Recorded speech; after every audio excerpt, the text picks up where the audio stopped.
Hi everyone, and welcome to the first episode of the Bitcoin ETF Tracker series. The goal of this project is giving access to anyone, even people without coding skills, to high quality data for the Bitcoin ETFs. So if you don't code or you simply just wanna use the dashboard that I'm about to show you, come back here in 1 week and you will find a dedicated video for you.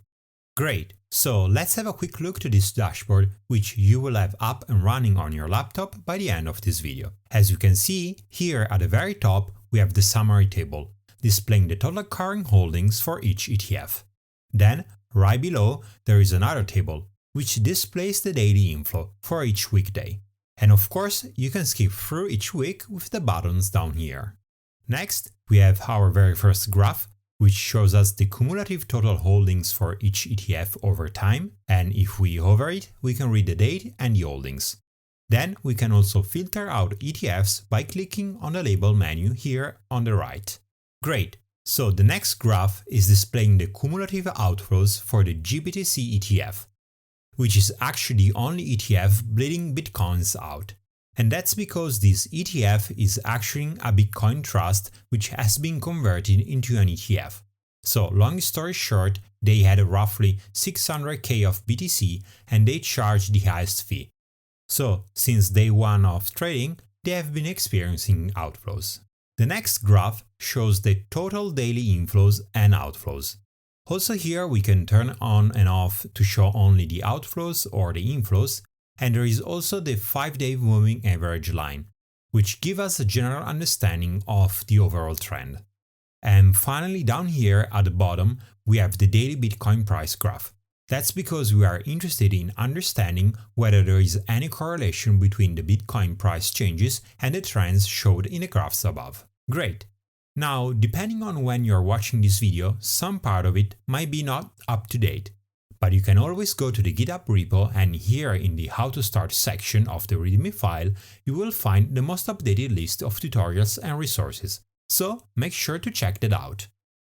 Alright, so what are we gonna learn exactly today? In this video we're not gonna go into the logic and the details of the codebase, that's for another time, but rather we're gonna learn how to run code from a user perspective. So first of all, we will start with giving a quick introduction about this market to get you going. Then we will have a look at the architecture. Third, how to load the historical data and spin the dashboard. Finally, how to scrape the new fresh data and update the dashboard. Great, and now, without further ado, let's get started.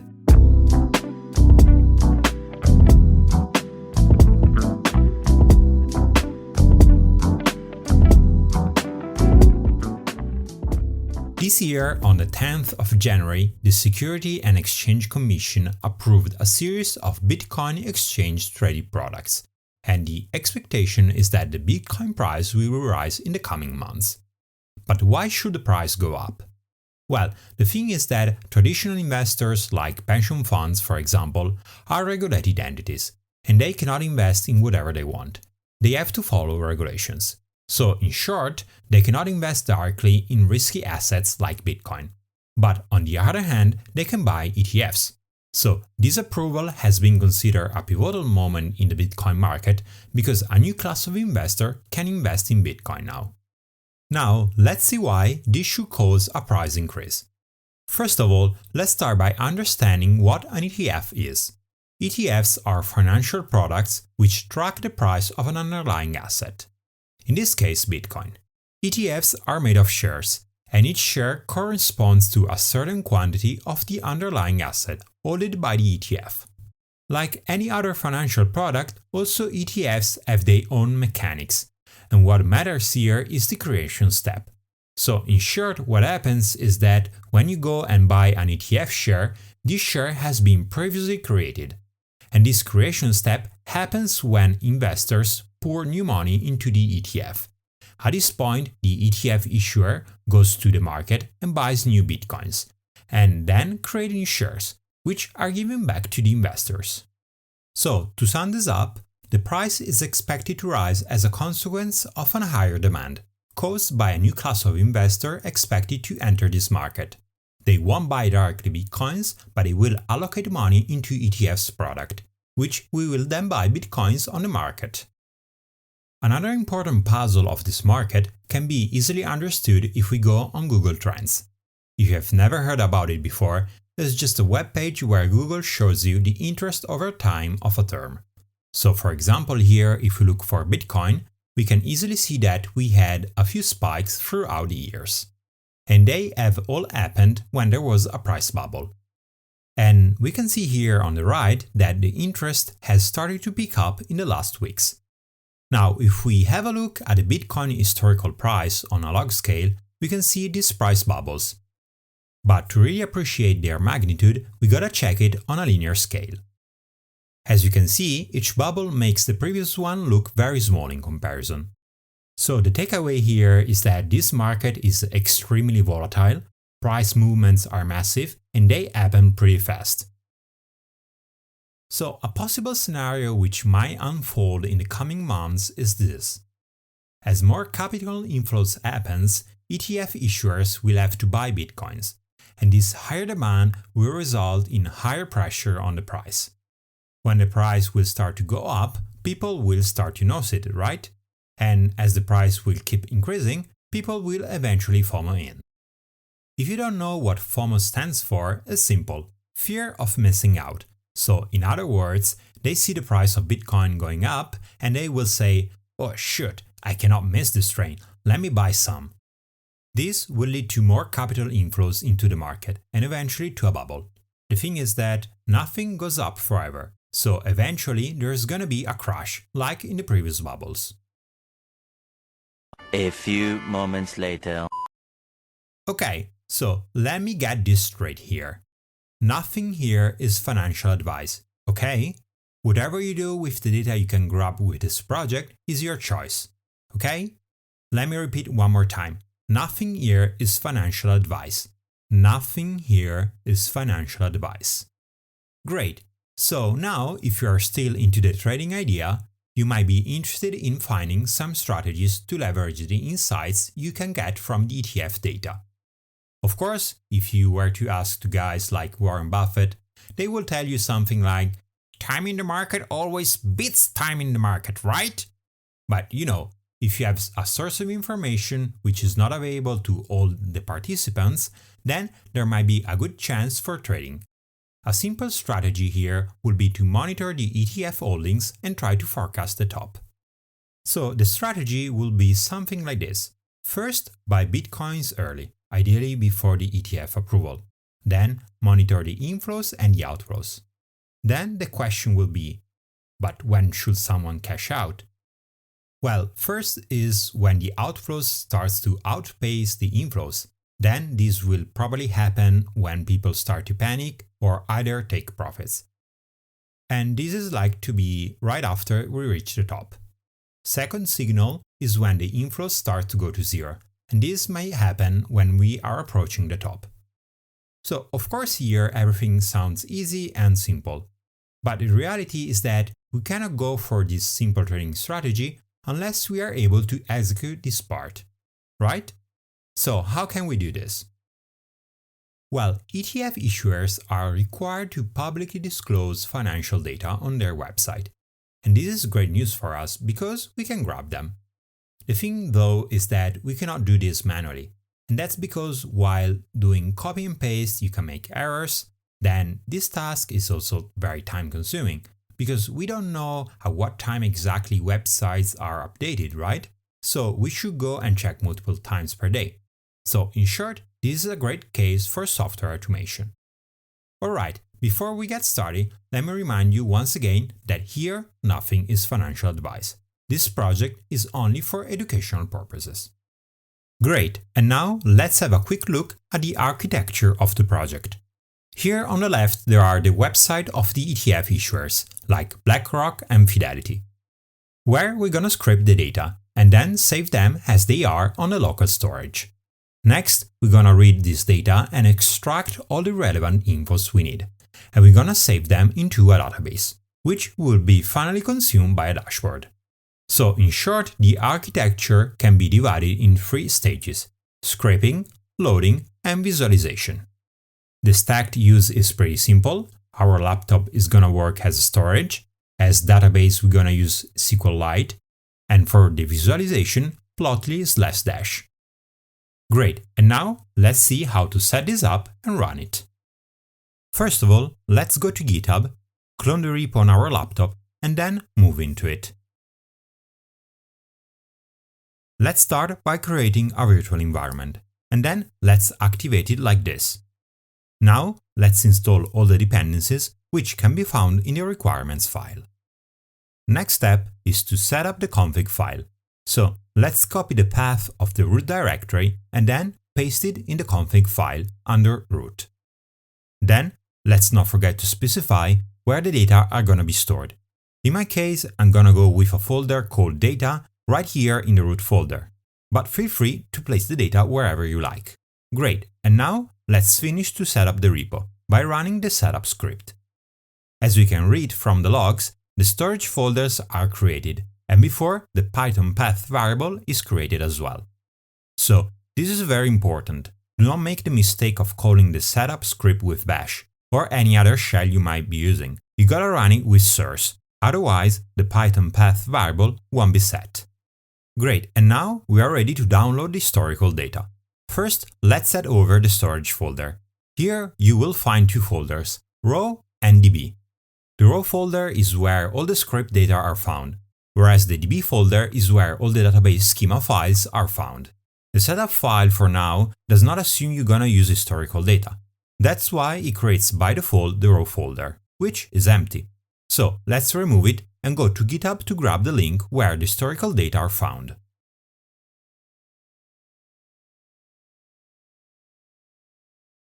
Once we are done downloading, let's move the zip file here and then unzip it.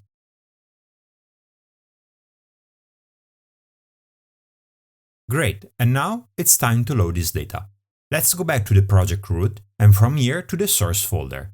The source folder is where you're gonna find all the code, and everything is gonna be run from here. So think of it as your control room. If we look at its content, we can see the codebase is divided in several modules. For example, here we have the runner folder, where we're gonna find all the code responsible to execute the logic found in the other folders. This is not 100% true, because there is some logic also here, but that's simply because I did not have enough time to segregate the code. But that's not important at this stage of the project. You might have also noticed that the three submodules found here have the exact names of the steps we have just seen in the architecture, and that's not by coincidence. Next, there is the product folder. The code found here contains all the logic used to scrape and then extract the data. So here you can expect a module for each ETF we're gonna scrape. Then there is the DB folder here at the top. This contains modules for each schema in the database. Right now we have the raw schema, where we save the data as they are when they are extracted from the web pages, and then there is the consumption schema, used to feed the data to the dashboard. Down here then, there is the visualization folder. The code found here is used to generate all the graphs and the table we have seen before in the dashboard. And finally here there is the utils folder. So I hope everything is clear. If not, let me know in the comment section below. Or if you see any possible improvements to this structure, please open an issue on GitHub so we can discuss it. Great, now let's start to upload the data. First, we gotta initialize the raw schema. We can do this by running the file raw.py found under the DB folder. Notice that this is the only exception. All the code that you're gonna run will always be found in the runner folder, except when you have to initialize the schemas. From the logs, we can read the location of the schema and all the tables that we have just created. Now we're ready to load the data into it. So we are basically at the second stage of our architecture. This means that the code responsible to do this will be always found in the DB folder under the runner folder. And the name of the runner we gotta call is really simple. It's called update raw. Great, so here you're gonna see quite a few logs. Don't worry, it won't take ages, just let it finish. Now that we have extracted and uploaded the data, it's time to populate the tables in the consumption schema. Again, let's start by initializing it by running the consumption.py file found in the DB folder. Next, let's populate each table, whose runner files are found under the DB folder within the runner folder. The first table is gonna be the holdings BTC table. which contains the holding of each ETF day by day. Great! Now let's go with the holdings BTC backfill. The difference is that in the previous one you might find missing values. That's either because you forgot to scrape the data, or no data have been uploaded for that day on the website. So what we do in this table is simply to fill all those missing values with the holdings from the previous day. Great! Now that we have the holdings, we can calculate the inflows as the difference between the holdings of 2 consecutive days. So let's start with the table inflows BTC, which is populated with the values found in the holdings BTC table. Because we might have missing values there, we're gonna also populate the inflows BTC backfill table, which instead uses the values found in the holdings BTC backfill table. Great! Now the thing here is that I did not start scraping from day 1, so the historical scrape data are missing values for January and part of February. To overcome this problem, what we can do is to use the data collected by others. I picked those from the BitMEX research team, so kudos to them for collecting the data from day 1 and giving out for free.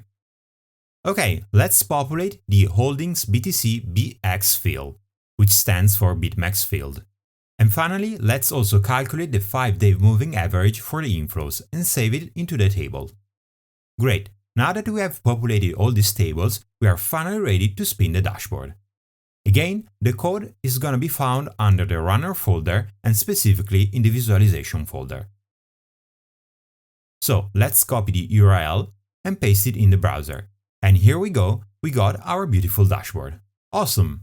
Now, if we go back to the daily inflows table, and we go to the last available week, we will see that the data stops at the 29th of March. But right now that I'm recording this is the 1st of April, so let's see how to scrape the data for today. So to scrape the data, all we gotta do is to launch the runner script, found once again in the folder scraping under the runner folder.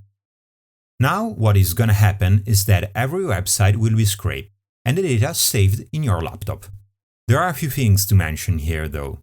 First is that the code here scrapes data in a variety of ways, and like in the case of RKB, you will see your browser being taken under control by the runner. Just make sure to not touch anything while it's running, otherwise it will fail. Second, you gotta have Google Chrome installed. It might be that by the time you are watching this video also other browsers are supported, but as today, Chrome is the only one. Great, so we have almost done. We are scraping the Fidelity website. Now let me speed it up a little. Alright, now all we are left to do is to update first the row and then the consumption schema.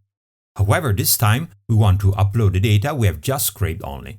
That's why we're gonna pass the -D option, which stands for date. Great, and now we can run the same exact runners as we did a few minutes ago when we have populated consumption schema. Also here, we're gonna use the -D option.